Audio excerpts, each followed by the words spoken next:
Ôtez pas tous, bien-aimés frères et sœurs, et Yindi et Bedi, Yaba Kolerve. Tshisekedi n'a pas été invité à la fête de Macron aux Jeux Olympiques de 2024. Jeux Olympiques, c'est le monde entier. Donc, tous les chefs d'État du monde sont censés être invités. Sauf l'Irakien, sauf Poutine. Mais on a inclus Tshisekedi dedans. Tshisekedi, s'il a été invité.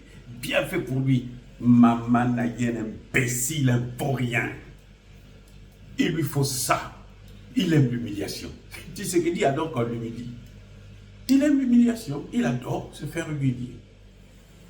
Un voyou comme Emmanuel Macron est en train de jouer avec lui. Un criminel comme Joe Biden est en train de jouer avec lui. Et lui, il est là. Il continue à courir après notre partenaire. Les États-Unis doivent s'invertir encore plus.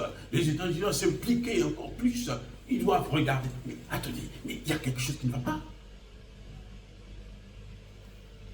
Macron a préféré inviter Kagame et ne pas inviter Tshisekedi. Qui est son frère? Tshisekedi dit, c'est mon frère. Je prends le risque pour Macron. Lui prend le risque. Donc, Tshisekedi peut mourir pour Macron. Voyez à quel point ce type, c'est un nulard. Un vrai nulard. Et il y a des Congolais qui ne sont pas contents.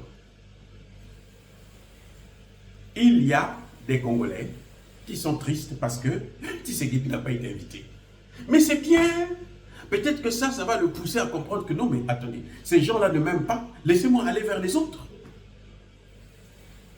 Au moment où je suis en train de vous parler, les jeunes à Béni, Kisangani, partout dans l'est de la RDC, là, ils se sont mobilisés, disent au gouvernement, donnez-nous les armes. Nous allons combattre. Nous allons défendre notre territoire. Donnez-nous seulement les armes. Vous restez à Kinshasa, faites votre fête. Donnez-nous les armes. Tshisekedi ne veut pas. Parce que Tshisekedi attend que Joe Biden puisse penser à lui. Bon, peut-être vous le sautez, oui, peut-être. S'il tient le mur, c'est normal qu'il attende que les autres qui tiennent le mur puissent venir le prendre. Attendez, soyons sérieux. Jusqu'à quand les gens vont pleurnicher? Vous savez, quand Kofi Olomide a parlé la dernière fois, lorsqu'il a été convoqué par les autorités bidons, hein, les autorités nullards, les vauriens, on lui dit, non, tu es une grande star, il faut être un peu diplomatique. Mais Olomide a été diplomatique. Olomide a fait de la diplomatie. Il a protégé ce gouvernement. Pour ceux qui comprennent la politique. Parce que Olomide, ce qu'il a dit là, c'est ce que nous sommes en train de dire. Lui, il a dit ça de façon avec finesse. Nous, c'est parce que on n'a rien à voir, on n'a pas de compte à rendre à ces voyous. C'est des vauriens. Qu'est-ce que vous pouvez... Quel est le compte que nous avons à rendre à eux? Aucun. Quand Kofi Olomide dit, nous sommes attaqués, on nous envoie des obus, des bombes, on nous tire dessus. Nous, on ne riposte pas. Ça veut dire que nous ne sommes pas en guerre. Mais il a dit ça, c'est la diplomatie que Olomide a fait. Et les imbéciles là ont dit non, toi tu dois faire de la diplomatie. Il ne peut pas faire plus de diplomatie que ce qu'il est en train de faire. Kofi Olomide aurait pu dire que, mais Tshisekedi ne veut pas nous donner des armes pour que nous puissions riposter.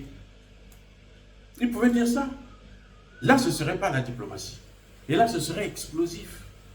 Mais nous qui comprenons la science politique, c'est ce que nous avons étudié. Nous savons que Olomide a eu raison. Grand, il faut continuer. Il faut continuer à mobiliser cette jeunesse-là. Peut-être que ces voyous qui gouvernent le Congo vont se réveiller. Là, je m'adresse à Olomide lui-même. C'est un grand frère, je dois lui parler. Parce que c'est incroyable. Vous savez, la guerre à l'est du Congo n'est pas une fatalité. C'est Tshisekedi qui en fait une fatalité. Mais ce n'est pas une fatalité en tant que telle. Ah oui. La guerre à l'est du Congo a une solution. Et la solution a été trouvée par le peuple congolais. Ce n'est même pas par Tshisekedi, par le peuple congolais. Donc Tshisekedi, ce qu'il a à faire, c'est juste appliquer la volonté de son peuple. Bon, vous voulez que je puisse faire venir les Russes? Ok, bon, les Russes, venez. C'est tout. Si les Russes échouent, le peuple prendra ses responsabilités pour dire, c'est nous qui t'avons demandé de les faire venir, ils ont échoué, comme il a fait venir la SADC, l'EAC, les deux sont en train d'échouer.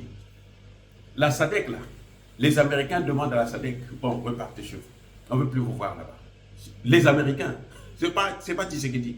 Les Américains sont en train de dire, demander à la SADC directement, ils sont même passés par Tshisekedi, dire à la SADC, écoute, vous devez quitter ici. Laissez la MONUSCO là continuer à nous servir, à servir nos intérêts. Et Tshisekedi est là amorphe. On ne gouverne pas un pays avec la Bible à la main. Je reprends. On ne gouverne pas un pays avec la Bible à la main. Ou vous gouvernez, ou vous allez prier. On a vu que Tshisekedi allait prier au mur de lamentation. Il n'y a aucun mur. C'est-à-dire que, vous voyez ce que fait Israël à Gaza là, et vous me dites qu'il y a un mur de lamentation où Dieu vient vous bénir.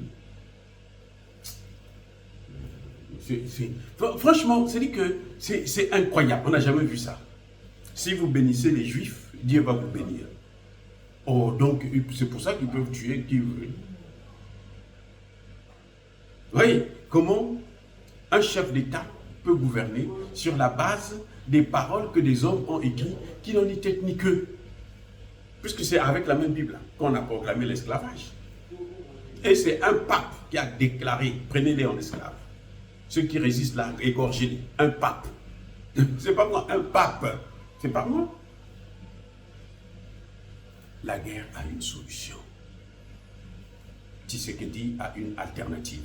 Mais il ne veut pas utiliser cette alternative. Il préfère laisser pourrir la situation.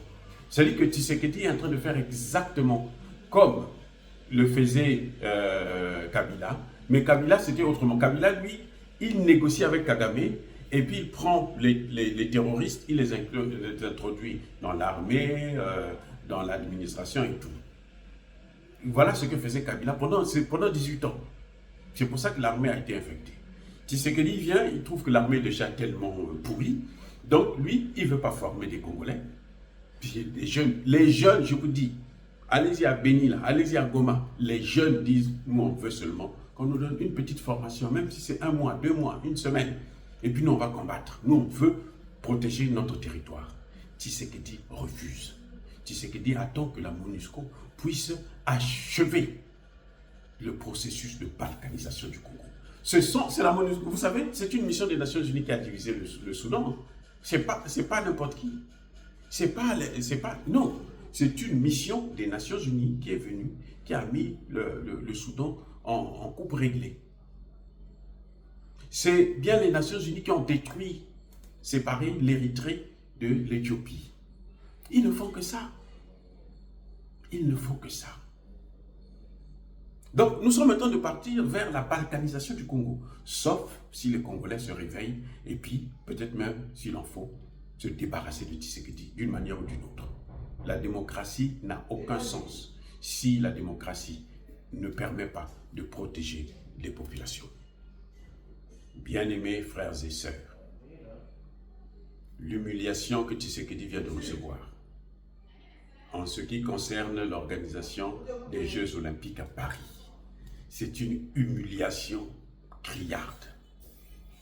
Et Tshisekedi accepte, il tolère, il soutient, il se contente de rigoler comme un idiot.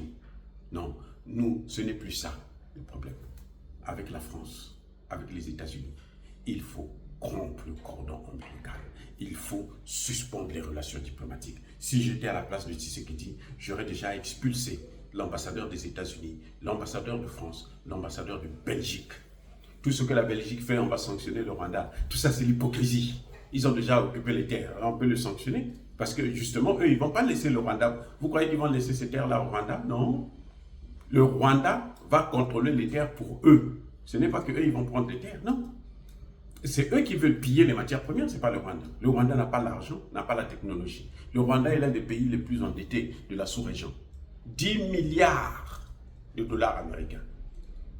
Lorsque l'Angleterre leur demande de rembourser à peine 380 millions, ils n'arrivent pas. Et quand vous voyez que Macron invite Kagame, c'est pourquoi? Mais c'est pour renforcer, pour planifier comment ça s'est passé. Il y a une centaine de chefs d'État qui ont été invités. C'est Kagame qui a l'honneur.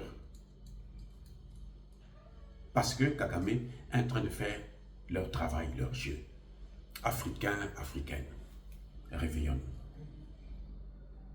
Mes chers frères et sœurs congolais de la RDC, réveillons-nous. Où que nous soyons, nous devons nous mobiliser ensemble pour faire face à ce qui est en train d'arriver. Il n'y a pas de fatalité à cette situation. Le Mali a réussi. Le Mali devrait être aussi balkanisé. Le Niger devrait être aussi balkanisé. Mais aujourd'hui, ces deux pays-là sont libres. Ils sont en train de se battre contre le terrorisme et ils ont gagné déjà la guerre contre le terrorisme parce que actuellement la peur a changé de camp. Tshisekedi ne veut pas suivre la voie des pays du Sahel, même du Centrafrique qui est à côté. Tshisekedi ne veut pas suivre la voie du Tchad qui est à côté. Il était au Tchad il n'y a pas longtemps. Il ne veut pas parce que Tshisekedi a des accords secrets. Parce que Tshisekedi est déjà compromis dans des situations, soit de crime, soit de pédophilie, soit comment dirais-je, des gens qui tiennent le mur.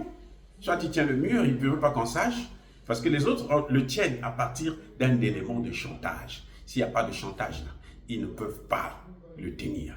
Ils le tiennent à partir de ça. Voilà, bien-aimés frères et sœurs, ce qui se passe exactement. Dire cela, c'est inciter à la haine ou à la violence. Non. Nous sommes très contents que Emmanuel Macron n'ait pas invité Félix Tshisekedi parce qu'il n'a pas sa place là-bas.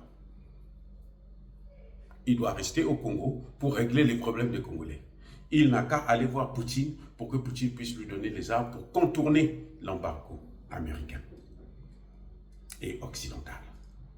Soyez bénis, abondamment bénis par le Dieu des Kémites et par nos ancêtres évangélisés, mais que tous ceux qui persécutent le continent africain, le pillent et le déstabilisent, qu'ils soient noirs, blancs, chinois, arabes, juifs, indiens, qui qu'ils soient punis, maudits, foudroyés, neutralisés, écrasés, effacés par le Dieu des Kémites et par nos ancêtres évangélisés. Vive l'Afrique éternelle, j'ai dit et j'assume.